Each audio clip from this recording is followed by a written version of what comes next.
Okay, good morning, everyone. I think that we should be going live now-ish, or we may be live. Okay, I received the green light. Okay, so welcome, everyone. It is my distinct pleasure to welcome you back to the Transdisciplinary Seminar Series for today's super exciting and special panel called Exploring Careers in Sustainability.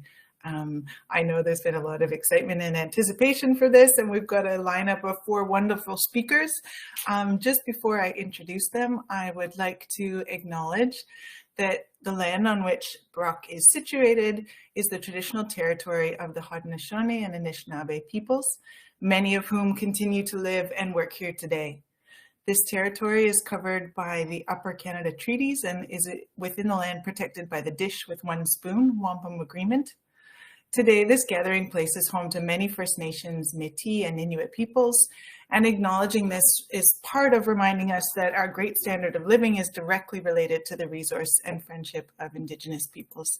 So a warm welcome to everyone joining us from here in and around Niagara and from elsewhere, and those even panelists coming in from other areas around the province.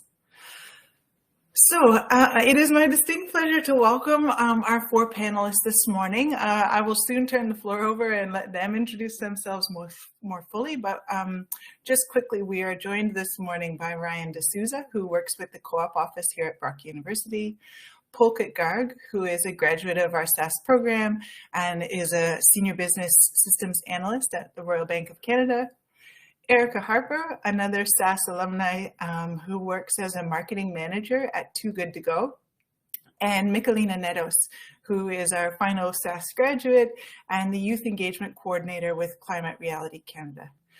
We're so excited because the timing couldn't be better. The current cohort of SAS students are thinking about co-op positions and where they might go. And as always, many of us who go into graduate school from the very beginning of our programs, we're starting to wonder, where is this leading? Where can this take me? And so we're so fortunate to hear from our speakers this morning. Just a quick overview of how the panel will work. I am the moderator. I'm Dr. Jessica Blythe. I work at the Environmental Sustainability Research Center. I have the pleasure of asking the questions to our panelists today. We've got a series of questions that we will hear from them on. And then my goal is to make sure we've got about 10 minutes at the end to receive questions from the audience.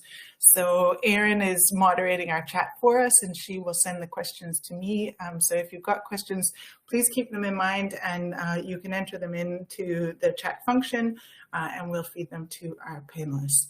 It's my goal to finish at 5 to the hour because I know online meetings tend to stack back to back to back. So that's the overview of the program for today. So warm welcome, and we'll jump right in. So I'd like to start by giving you the opportunity to introduce yourself a bit more fully to our audience this morning, to describe your current position and maybe a little bit about your employer, and then to reflect on why you're passionate about sustainability and maybe why you love that about your current job. So who would like to jump in on that first? I can start from a broad point of view. So hi everyone, and Jessica, thanks for inviting me on the panel this morning. Ryan D'Souza, I'm an employer talent partnerships consultant with Brock University's co-op team. So in a nutshell, my role is to source new partnerships in a variety of programs and farm existing relationships with employers. I'm part of a team of 4, and within our team, we've divided up which programs we focus on. So fully transparent here, I've been with Brock for about 1.5 years, and I've been tasked with growing the sustainability program as it pertains to our employer partners. And I guess further to that, why that excites me, it's new to me. So there's that thrill of learning something new every time I engage with a new employer partner. And why I love my job, well, I think there's that thrill every time we land a new employer partner or grow an existing relationship, and more importantly, the thrill and the fulfillment of seeing our students enter a co-op position or eventually getting a new grad full-time role in a career path which was on the top of their list or in an industry where they aim to be. So seeing all those things come together makes me happy and makes me come to work with a smile on my face. Thank you very much. Thanks so much, Ryan. That's awesome. Who would like to go next? Sure, Lena. So hi everyone, my name is Nicolina Meadows. I use she, her pronouns. I'm currently located in Jodake, which is commonly known as Montreal, and I am the Youth Engagement Coordinator for the Climate Reality Project Canada. So it's actually an organization started by Al Gore, the previous Vice President of the United States. And I'm sure some of you have seen An Inconvenient Truth. So after that, he kind of launched the Climate Reality Project in the States, which now there are branches across 10 countries across the world. And I obviously work for the Canadian branch. So as the Youth Engagement Coordinator, I run the Campus Core program. And I love my job because I get to give students tools and resources and kind of empower them to take climate action on campus. This past summer, we led a summit. So it was 7 weeks long, and we had different speakers come speak about different topics regarding the climate crisis on different levels. And I like that I'm able to help students learn about sustainability and gain the tools to really take action and, fight eco-anxiety, because I find a lot of students are overwhelmed with that. And so being a support system for them makes me feel like I'm really impacting change on a large scale across Canada. So yeah. That's so cool. Thank you, Lena. Pulkit or Erica? I can go. So hi everyone, I'm Erica. Just a little background of my time at Brock. So I was of course in the co-op stream. I was really lucky to work at the ESRC for my co-op. And for my research project, I researched the corporate social responsibility practices within the Canadian grocery industry, because the area of sustainability that I'm really passionate about is food.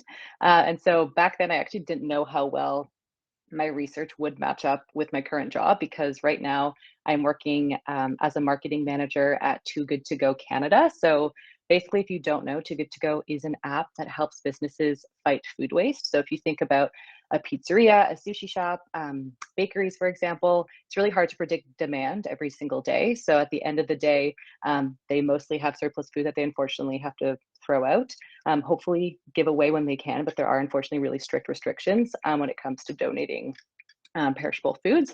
And so basically they can sell their surplus food at the end of the day through our app for a third of the price for customers like you and I. So it's a really great app to help businesses fight food waste, but also help consumers like us save money on really great food that's still perfectly good to consume. So it's been really interesting. And as you know, as a marketing manager, I'm responsible for all things digital. So our social media channel, customer relationship management. So think push notifications, emails to our app users, also website content. So I really love my job because making an impact every day at work is really important to me. And since we know that according to Project Drawdown, food waste actually contributes to 10% of greenhouse gases around the world. So for me, it's really exciting to be in a role where you know you're making an impact every day and saving great food from being wasted. Thanks so much, Erica. That's so cool. And I know, climate change, food waste, these are issues that are so front of mind for those of us that think about environmental sustainability. So I know there will be lots of questions. Thank you so much. Pulkit, over to you. Sure. Good morning, everybody. Thank you very much, Jessica, and the whole ESRC team for bringing us on today. Such an honor, right, to come back. We were just discussing, Erica and team, that how it feels a little very different to be on the other side this time. I remember Leah, she came in for our panel and careers and it really helped. Anyway, so I am a sustainability 2020 grad, December 2020. Erica's the same cohort. And I did a co-op. So I started as a thesis student. The first month I was a thesis, and then I converted to a co-op student because of my career aspirations. So currently I'm working as a senior BSA at RBC. And for those of you who don't know what a senior BSA is, so think about BSA as a translator or as an integrator between a person who wants to get something done, person with a vision, and on the other end, we have the core technological team who can actually get something done, right? So being a translator in between means understanding what their requirements are. And I'll take an example very quickly. So say the ESRC wants an application, or let's say a software where they can track incoming applications from candidates and then process it, and then it goes finally to like admitted, denied admission, needs more review. Let's say we need a tool like that. So a business analyst will come in, understand all your requirements, what you need to do, how the screens are going to look like, how it's going to impact each and every stage, what kind of buttons you need. So I work at that level on a variety of projects at the bank, right? It's a very different pivot to sustainability. And I'll explain how it beautifully aligns with that, right? How the skill set I've learned during the program has been invaluable for me. So that's a little bit about my role. I really like working at RBC and in this role because a part of me always wanted to like work in the corporate sector and make an impact through working there. And then I was really focused, and co-op helped me make that transition, right? So I'm very excited today, and we'll see how we can discuss more and yeah, have more insights during the panel. Thank you. Awesome. Thank you, Pulkit. And it's such a beautifully diverse spectrum that you all have found yourself in terms of the professional environments that you've landed in. Yeah, so it's wonderful to have you all here and to hear a little bit about your experiences. So without further ado, the next thing I wanted to ask is, when you think back on your time at Brock, what are the most important things you did or decisions you made to get you where you are now? And if you can reflect on the co-op experience and whether that influenced or how that influenced.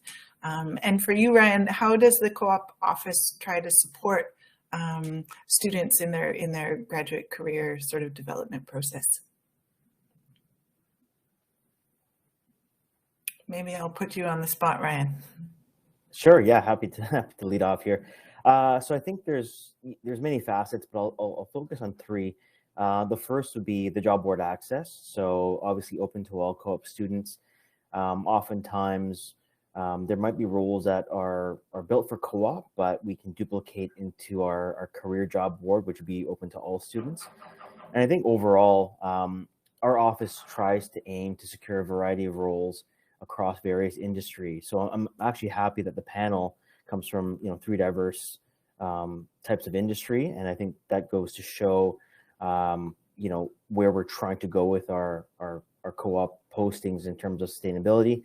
Anecdotally, just looking back at some of our summer postings for 22, we had roles with the Ontario Power Generation, Halton Region, CIBC, Deloitte, Loblaws, Plenty Canada.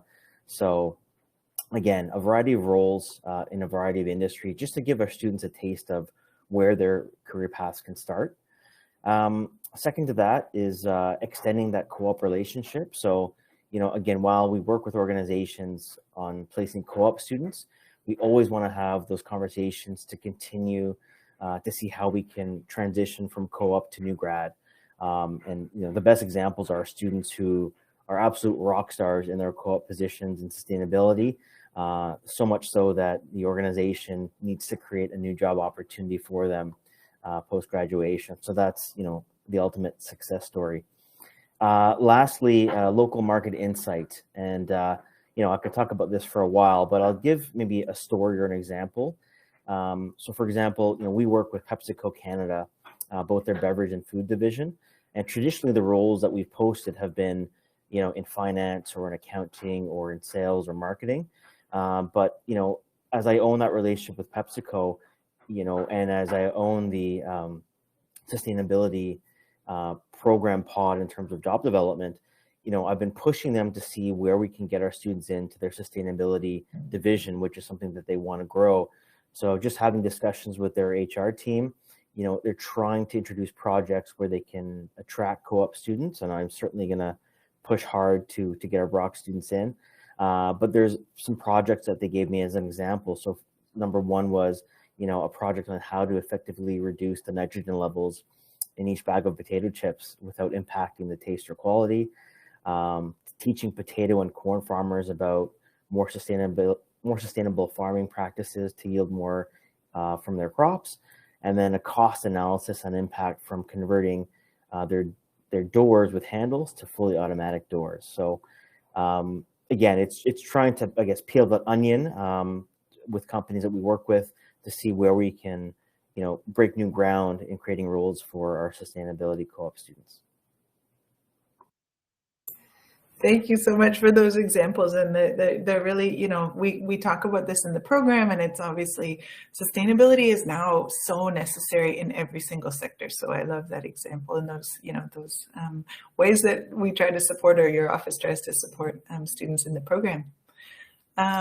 Okay, maybe, I forget who went next. Lena, let's go with you. Perfect. So when I was at Brock, I actually did my undergrad degree in medical science, but I decided to double minor in dramatic arts and environmental sustainability. So even though it led to a fifth year of my undergrad, my minors definitely helped me determine where my passions were, and then led me to my master's of sustainability at Brock. I think the interdisciplinary nature of the master's program, along with my co-op at campus, really helped me gauge which areas of sustainability I felt called to. And thankfully, throughout my co-op, I had a really supportive supervisors, and I asked to stay on part-time during writing my MRP, and that led me to secure a position. And so after graduating, I felt like I had a career, but then I realized it wasn't necessarily a passion of mine. Like where I was working was great, and I loved the job, but I really felt called to engagement and community engagement as a whole, and really teaching people about sustainability. And so this allowed me to have the security to be able to apply to something that I really felt called to. And I think the co-op definitely pushed me in that direction because it gave me the experience of something else.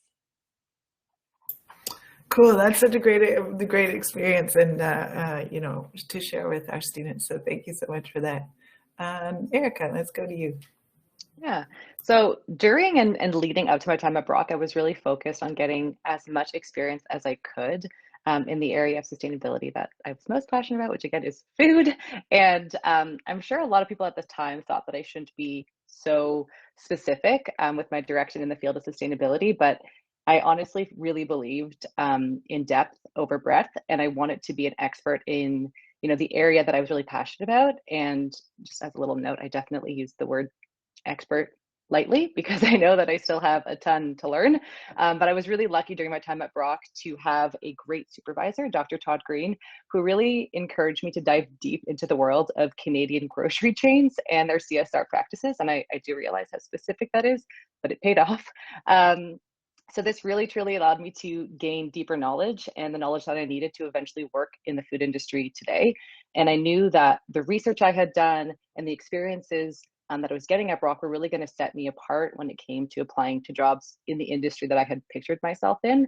So for me, I really strongly believe that having a focus in a certain area and taking every opportunity you can at Brock and professionally during your co-op to learn more about it is super important. So you'll either learn that it's not for you or that it's a perfect fit. So for me, I was very lucky that it was the latter. Thank you, Erica. That's such a wonderful experience. And I love that it's sort of in contrast to Lena's experience. And this is so important because each of us are going to chart our own paths forward in the field. So I'm really appreciative of you sharing your different experiences and ultimately ending up, where you are and contributing in really meaningful work in your various ways. So that's awesome. Thank you. Pulkit.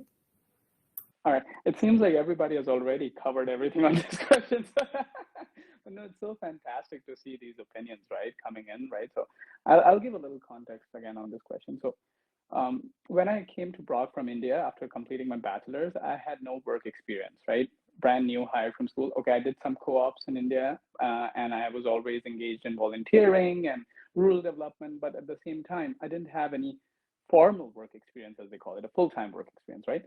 And that's the beauty of our sustainability program, right? When you look at the diverse cohort, some of them having experience over 10, 15 years, and somebody had right from school. So that makes the whole experience so much more rewarding.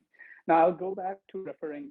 So when you're at Brock, you observe that all these opportunities that are presented, one should take full advantage of them and kind of grab them whenever possible. ranging from, so I was a co-op student. Even if you're not a co-op student and you're looking for, let's say, a job, right? Same thing applies. You still have your career office. It's, I think, called career zone. So market, right? So resume, cover letter, knowing how to network with people, all of these are big, right? And right at this time, it's November, one should have their resumes, cover letter, everything in very good order, right? It won't be a perfect document. It's a living document, to be honest, right? Revisions keep coming. And the second more important thing is being very open to feedback, right? So when you reach out to an employer and you'll, let's say, even score an interview or not, doesn't matter, at least understanding from them what could be better presented in this resume, right? Did I miss something? Should I present my experience? So a teaching assistant experience, for example, the thing I grade papers doesn't show as much as a teaching assistant actually does. They're balancing multiple priorities along with grad school, right? They're also coaching students, right? So all of this as well has to come. So they'll see, oh, this person has an element of a coach in them. And now let's say when you go to any job, there's always elements when you're coaching people and you're helping transfer knowledge, right? So they try to build that connection because as a co-op student, they're not expecting too much from you right from the get-go. They're not expecting you to come and lead meetings with the vice president. Doesn't happen, right? They want you to be open to learning so that you can be like we can bring you in, right? That's the whole objective when we invest like 4 months in your development, right? Anyway, so being very engaged from the beginning with the co-op office or the career office for that matter, right? Even the MRP you're doing. So Liette was such a fantastic supervisor to have. She always took out the time to discuss what my aspirations are, and that's how we decided I should move to co-op, right? And all thanks to the sustainability program for enabling me to have that transition, and also to the co-op office because at that time I think the class was full, that 5 and 90 class, right? So all of these things made a big difference, and I think there was another part around doing our MRP before our so we had to make that change because of COVID. Normally, you do your co-op first, and then you come back for your MRP. For our cohort, some of us, or I think many of us, had to do our our MRP first during the summer, and then the co-op was during the fall. So having all that support system at Brock and knowing that it enables that flexibility makes a big difference, right? So just having that faith and confidence in the system makes a lot of difference. So yeah, that would be my takeaways from my time at Brock, right? Thanks so much for that, Pulkit. There's so much valuable advice and experience packed into that answer. I love that you're focusing on being open to feedback. And, you know, I think particularly in undergraduate programs, it's very much like you're graded if you're correct or you're incorrect. But by the time you're in graduate school, it's really it's a conversation, it's a discussion, it's about learning, it's about changing, it's all of those things. So I love that.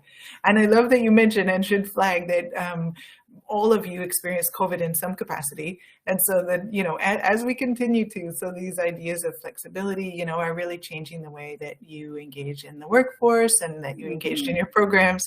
So I really appreciate that you flagged that, because that continues to be present in the way that we are working and probably will continue to going forward. Thank you. Okay, so the next thing I wanted to ask you all was about the transition from graduate school into the workforce. And I wanted you to reflect on maybe barriers that you encountered as you made that transition, or also enabling conditions that helped facilitate that transition. And Pulkit, maybe I'll put you on the spot first so that you don't get scooped by these guys. No, it was saying, I mean, I think it would flow very well with what I was saying as well, right? So I would say the barriers, like for any student or any grad student, right, especially with no work experience, are that, and for me, even coming internationally. So no, I'm new to Canada, I'm new to the job market, I don't know what this term networking is. So this seems like such a convoluted, divisive kind of topic, networking, right? To be honest, when you think about, we are all networking every day with each other, right? Now, what corporate likes to sell us as networking is like some sort of like a formal event, but to be honest, every time we are interacting, so who is our network? For people in the sustainability program, whoever people are in your cohort, senior cohort, a couple of years older, or like the new people that will come in, your professors, people in the ESRC, people in the university. So this is a great network, co-op office, career zone. You should be very open to interacting with everyone and just trying to say, you know what, yeah, I'm just trying to look for a job here. I'm just trying to, you know, see if you know somebody in that company. Maybe they do, maybe they don't, but at least you'll learn a little bit more about that person, and this is networking. So when you do this thing in a context of like, say, an organization, it becomes like a more formalized version of it. But so don't be like intimidated by the concept of networking, right? So I was at that time. I considered that as a big barrier for me, right? So anyway, so things that enable you are like, again, having a great team at Brock, right? Having this diverse uh, the program, like, so even this program, right? I observed there's people from earth sciences, right? There's people from biology coming, right? And everybody has such a new perspective when they approach sustainability. So for me, it was a more of an engineering and problem solving mindset. And I was trying to apply that to any job opportunity I wanted to get to. So when I was applying to jobs in sustainability, or as such to any jobs posted on the job board, right? I started observing, and when I had more interactions, why should I limit myself to only a sustainability co-op position at FedEx? Why can't I expand myself and apply to the leadership development program at, let's say, Restaurant Brands International? Because the title is not sustainability. So this will for some people, when they don't see the title sustainability, they would never apply to that job, right? But think about that training and that skill set that you have. Somebody is approaching it from an engineering mindset. Somebody has more of a natural sciences, social sciences, and everybody is very valuable to the company. I'll give you like live examples of our BC.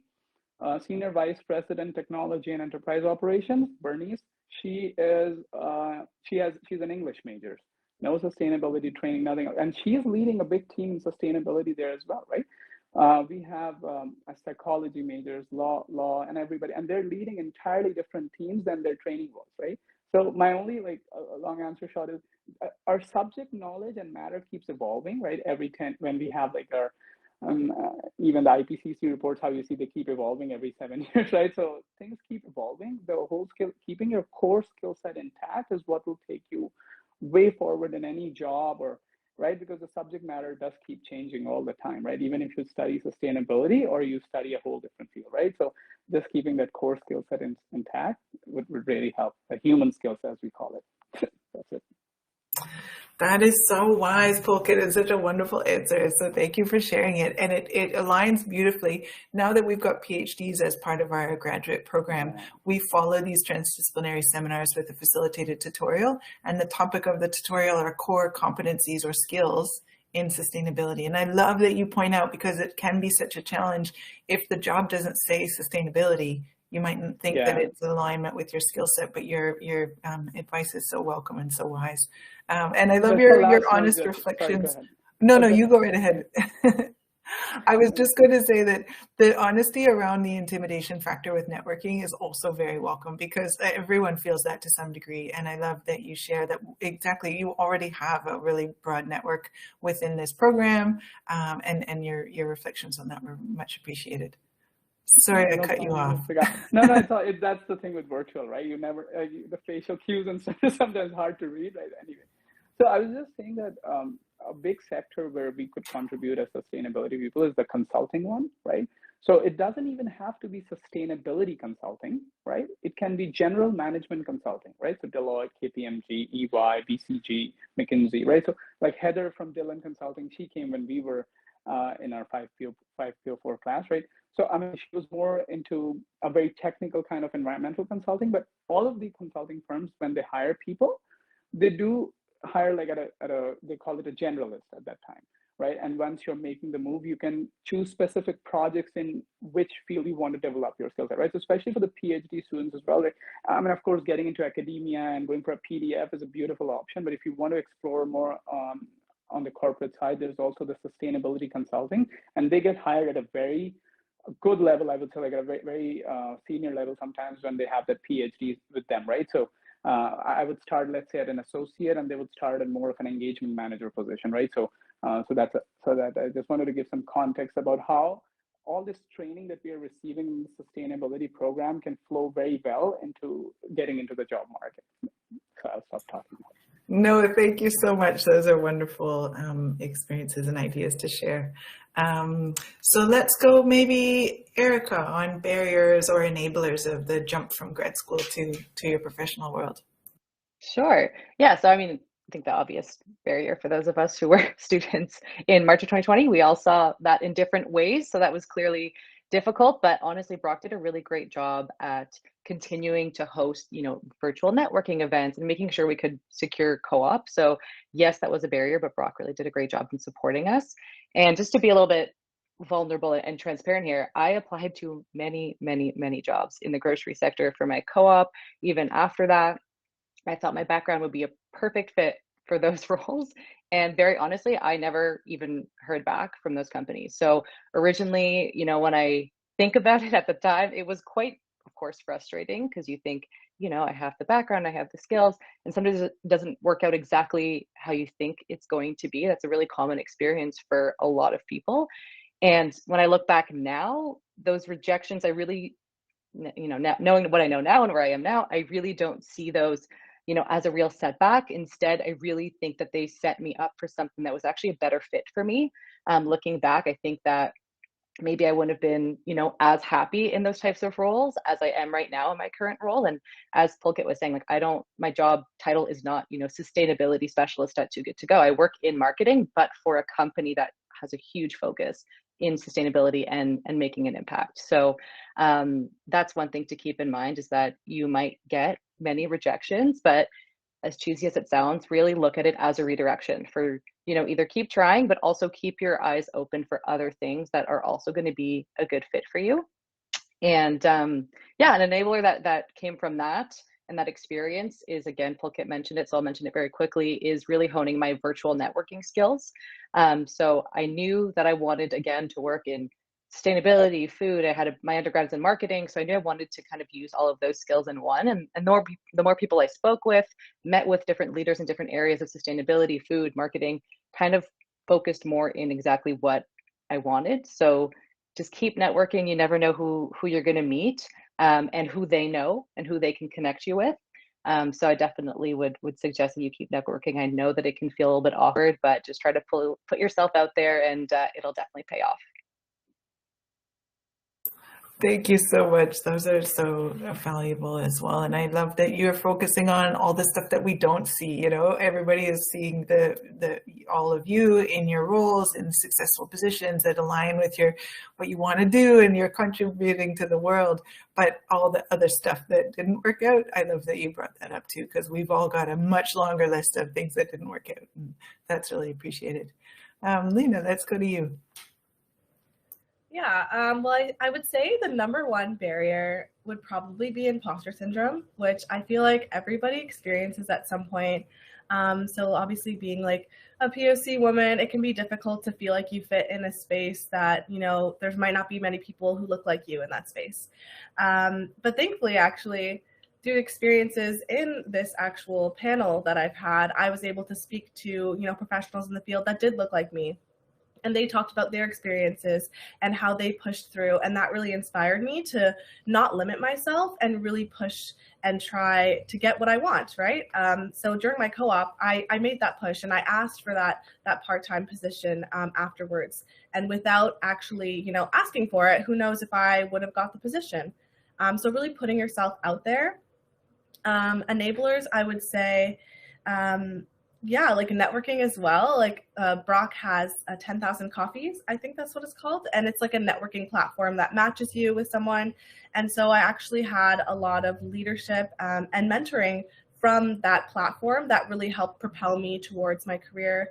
And also during my master's program, when I was writing my MRP, I saw the climate reality training, which they do once a year. And thankfully, I guess, pros and cons, but it was online because of COVID. Thus, I was able to participate because oftentimes they have it in a specific location. And I got to meet people all over the world that were doing work in sustainability. And it was really inspiring and put me in a network of people, which is how I actually found out about the job posting for the job that I currently have. So really just going for what you want and putting yourself out there and building the network, I think is the most essential skills. Thank you, Lena. That's such wonderful advice too. And I love that you mentioned, and it's so true, that the feeling that you shouldn't ask seems to be a norm. I don't know if that's like a Canadian thing or just a general global thing, but you feel almost like you shouldn't ask. But if you don't ask, how are you ever going to find out? And so I love that you brought that up. It's really, so important. Okay, Ryan, over to you in terms of enablers and barriers that you encounter and your role in supporting those. Sure, sounds good. I mean, I think the panel, covered most of it with their real life examples. I guess from a overarching view, from a co-op lens, some skill set wise, what we're seeing now, excuse me, is employers asking that students come in with the ability to analyze data. That research and development skills, conducting research is very important, and Excel skills are coming more and more prevalent as well. I believe it was Erica who mentioned communication. Correct me if I'm wrong, but I think with communication comes the ability to storytell as well. So I think no matter what role you have and how it's connected to sustainability, the challenge or the skill set to tell your story, to explain the project to senior management and why it's valuable to the organization really comes into effect. Some other enablers, I mean, the whole panel talked about networking, and, I'll beat that drum all day long, but, again, Pulkit mentioned, network doesn't just stop with your professors or your classroom. It's, family, friends, past employers, your volunteer network, anyone that can connect you with someone that can connect you to someone in a career space you're looking for. So we try to really encourage that skill set as well, the ability to network. And Pulkit also mentioned, no direct work experience, and that's okay.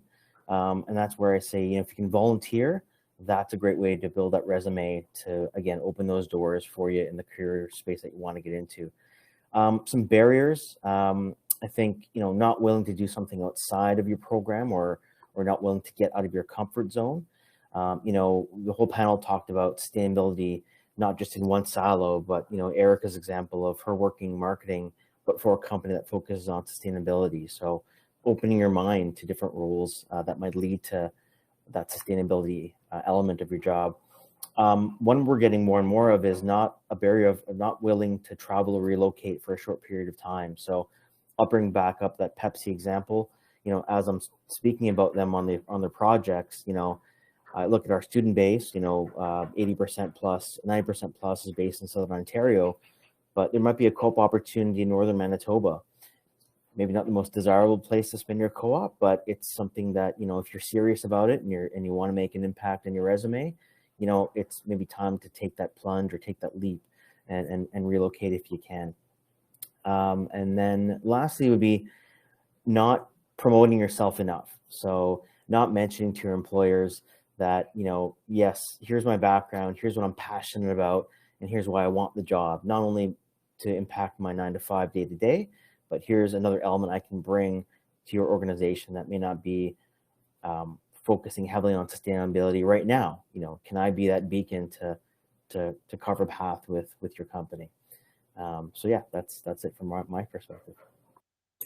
Yeah, thank you so much, Ryan. And I see our panelists smiling and nodding when you mentioned that point about promoting yourself. Humility is obviously like a very lovely attribute and probably something we want most of the time. But when you're in the job hunt, it is not a very good attribute. And it's uncomfortable for most of us to do that self-promotion. And self-promotion even sounds negative, but it's really just sharing and being honest about the very diverse and broad and high skill set that you bring and not trying to, make that a secret. That should not be the goal when you're pursuing meaningful work, and you can do a good job at it. So thank you for highlighting that. Amazing. So next I wanted to ask you kind of a specific question about what professional or technical skills have been most helpful to you. So really thinking about, as you've all framed, that it's not about the title, but it's really about the skill set that you develop throughout your graduate training. So who would like to tackle that? Lena, go right ahead. Yeah, I would say the number one skill set that really helped me was project management. So I took that class with Ryan. So as a youth engagement coordinator, I'm constantly planning different events and different workshops. COP27 is currently happening, and we have the Dialogues for Climate happening within our organization. And so project management is essential when you're planning multiple things at once. You really have to stay organized. And also just being confident in yourself, like we just mentioned. I think you are, you know yourself best. And so like when you're in your placement, or, applying for jobs, or just in general, always making sure that, you know your skills, you know what you bring to the table, and make sure to display that and talk about yourself in a high level, because you're the only one that's going to support you in that way. So yeah, that's what I would say. Awesome. Thank you so much. And that's great timing and promo for the project management course, because that's running in the winter with Ryan, and most of our students will have the opportunity to participate in that. So that's awesome. Thank you. Who would like to go next? I can go. Thank you. So I have kind of three, and I won't spend too much time. I know we're close to time here, but the first thing is presentation skills. And I feel like everybody says that, but truly presentation skills, it doesn't just mean like in a room full of people, but even just in smaller settings and meetings, it's so important to be able to convey your message with conviction and confidence, and really be clear in the way that you're speaking with your colleagues. And it's, to develop them, it's just one of those things that you just have to keep doing and keep getting comfortable with. And I know in the SAS program, you do get to do some presentations and that kind of thing with your research. So it's definitely a great skill to have, and definitely underrated. The next one is collaboration. Again, another one that's common, and you do have group projects in the SAS program. And when you're transitioning to the workforce, your team, so my marketing team is a team of 6, that's kind of your forever group project while you're at that company, right? So it is so important to be able to listen to others, value other people's perspectives, be a team player, and share successes with your colleagues. That's definitely really important. And the last one is one that sometimes I have learned the harder way, and it is to have the confidence to admit what you don't know. I think when you're starting out, it's really easy to just be like, okay, I'm just gonna like fly under the radar, do what I'm told, and just kind of, hope for the best. It's always best to ask questions, because no one knows all the answers. Even people that you think know the answers might not know the answers. They might have to check with someone else even. So for me, it's really, do not be afraid to ask questions. It's always better to ask than to assume and do the wrong thing. So never be afraid to ask questions would be my last important point. I love that, Erica. Thank you. And it's so fascinating that we often underemphasize what I would say are maybe these softer skills. So the interpersonal skills, and the courage to say, I don't know. Let me just be frank about that. Those things are often not what we think of. It's maybe like GIS and Excel and whatever. Those are all important, but so are all these other skills. So I really appreciate that. Pulkit, over to you. Sure, thanks everybody. And I think Lena and Erica have covered most of like the things around like professional skills one should develop, and like the human skills as well, right? So I wanted to speak about that, so I'll not go on that side because everything is super valuable, right? What I want everyone to think about today, right? Everybody who's listening, think about what defines you as a person, and less of like where you are today, right? So if you think about it, so I work as a senior BS at RBC, but what does that tell you about me? Like, not necessarily, right? So that's just my job title. Tomorrow it might change to something else, right? So I want you to think about what defines you as a person. What I mean that, like, let's say you're an engineer by training. Let's say you love to solve problems. You love to build relationships with people, and you want to continuously learn new things, right? So based on that, we can discuss what role might be good for you instead of just based on your current position. So if you think about that, for me, bachelor's in food engineering, I should have gone for a master's in food engineering, right? The sustainability program would have never hired me if they just looked at my, same with RBC when they hired me as a project manager, right? They would have never hired me if they just were looking at my title. But when you look at the skills, when you tell them that, you know what, although I'm not having a project manager title, I've done this course, And I define myself as somebody who can build relationships with people, and I can manage that for the bank. I can solve problems whenever they arise, right? So just having 2 or 3 things to define your personality and not only your job title or your current position, I think that would really help. So just thinking a little deeper about that, I want everybody to take that away, so that the next interview you have and somebody says, introduce yourself, you don't say that I am only working as this.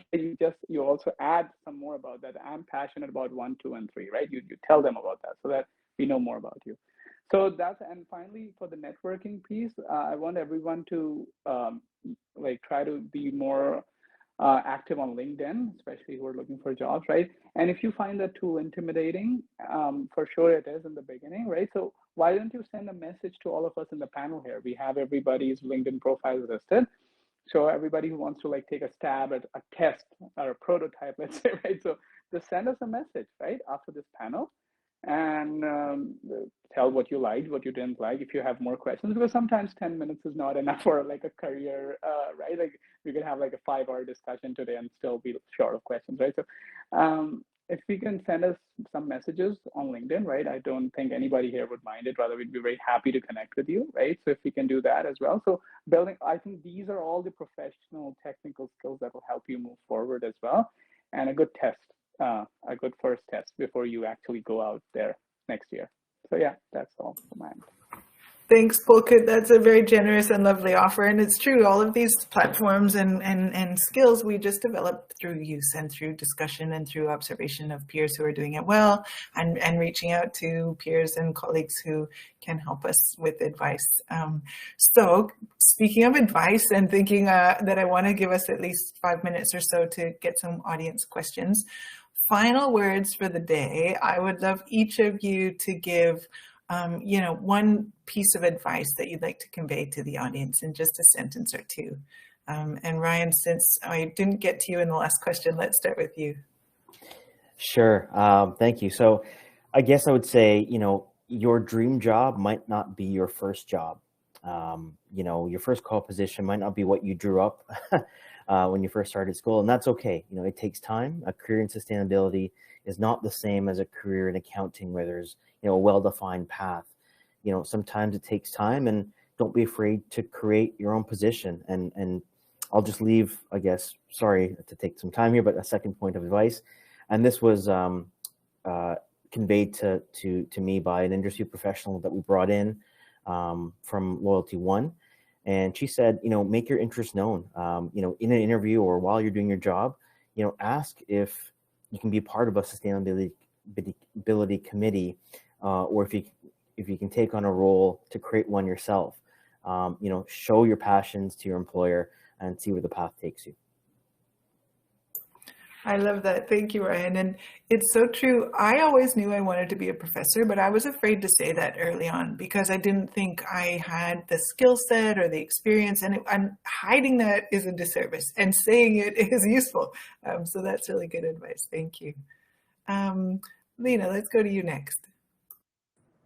So I guess with closing remarks, I would say always follow your passions, because, it's your career. And so, you want to wake up every day loving your job. And yeah, as Ryan said, your first job might not be your dream job, but as long as you're staying true to yourself and your values and, going in the direction that leads you, you'll end up happy. And also don't be afraid to volunteer and try different things, because that also helps you narrow down what you're passionate about. So yeah, that's what I would have to say.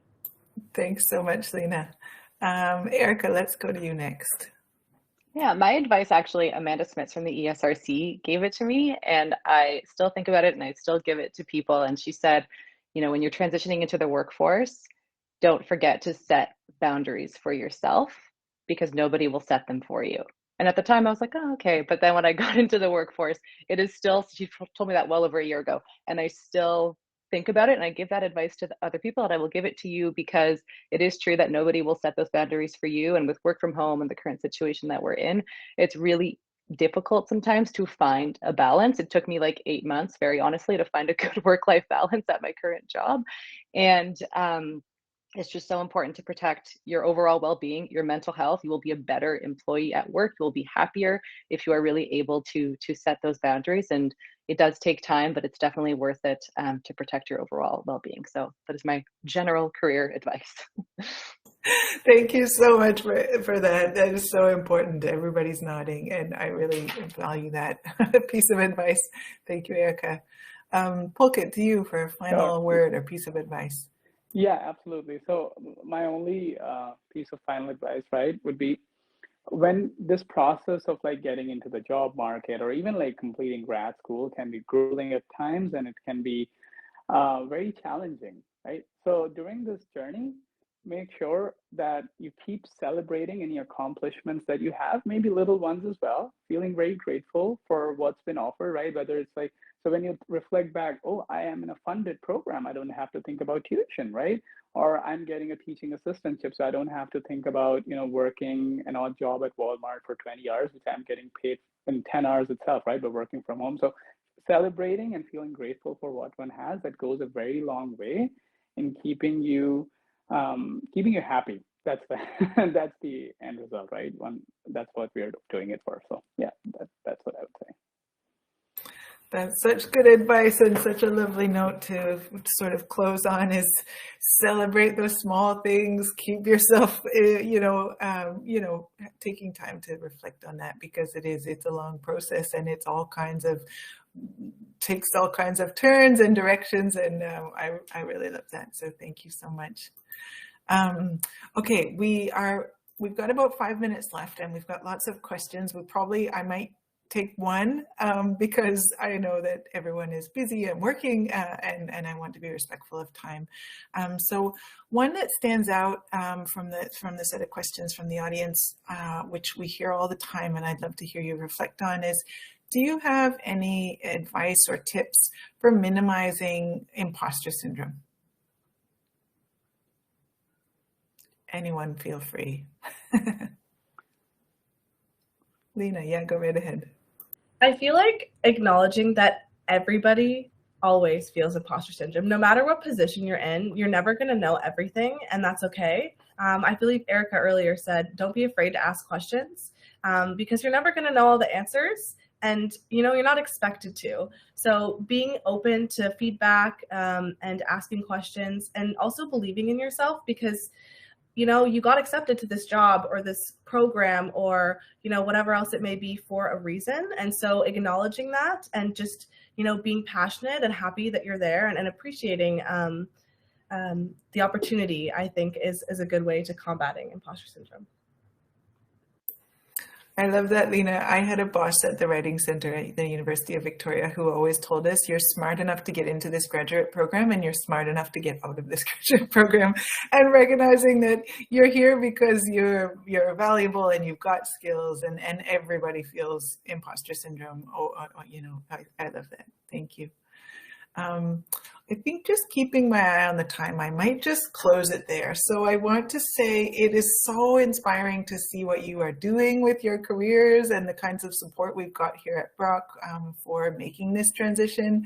I want to say to everyone in the audience, apologies for not getting to all the questions, but the good news is this wonderful advice and sort of pick-me-up session is going to go onto our YouTube channel. So in the future, when you're having one of those hard days and you're applying for co-op positions and maybe it's not working, you can revisit this panel, which is just a wealth of advice and resources and just sort of positivity around, what is possible for everyone in this program, and the, wonderful jobs that are out there in sustainability. And so thank you for the meaningful work that you're doing in your jobs.